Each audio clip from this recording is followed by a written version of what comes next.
Good morning, scholars. It is Monday, March 23rd, right before the Google Meet at 10:30. It is 10:15 a.m. And I just wanted to show you really quick on how we are going to submit our final DBQ essays today. So if you notice, I posted an assignment Monday, March 23rd, your DBQ essay.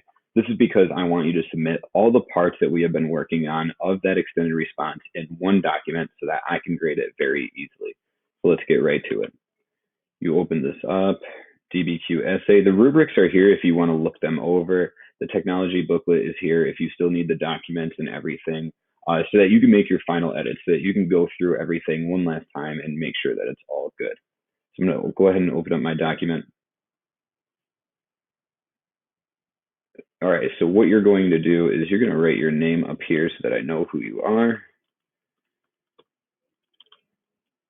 Don't worry if it throws the format off. If you do want to backspace and fix the format, you certainly can. So that's your header here. Just copy and paste each part of your essay below for final grading. Intro first, then body paragraph 1, body paragraph number 2, and then your conclusion. I want you to paste it below what I have written here. Make sure that's not bolded or underlined so that it's easier to read for me. So go over here to your introduction. All you do to copy and paste is you highlight it as normal.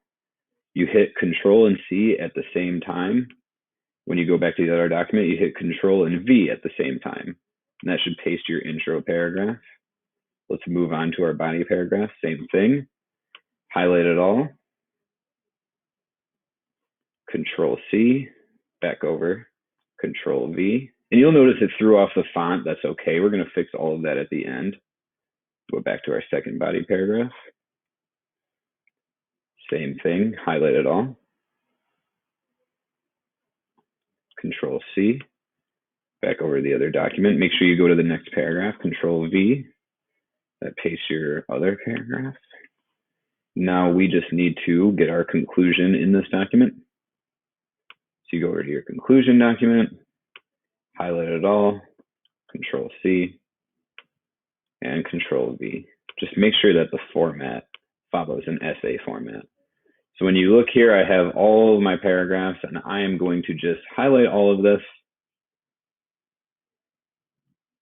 We're going to change this to Times New Roman, please. 12 font, please. We're going to change everything to not be bold. The format doesn't really matter, but I do want everything in one document. And then after it's here, what I want you to do is just read through it one more time, make sure you're all happy with it. And then when you're all done, you press the turn in button so that I can finally grade it. I'll be grading it on a paper rubric, and I will update your grade right away. But make sure that you do submit all of this in one full document so that you can get a grade for this assessment.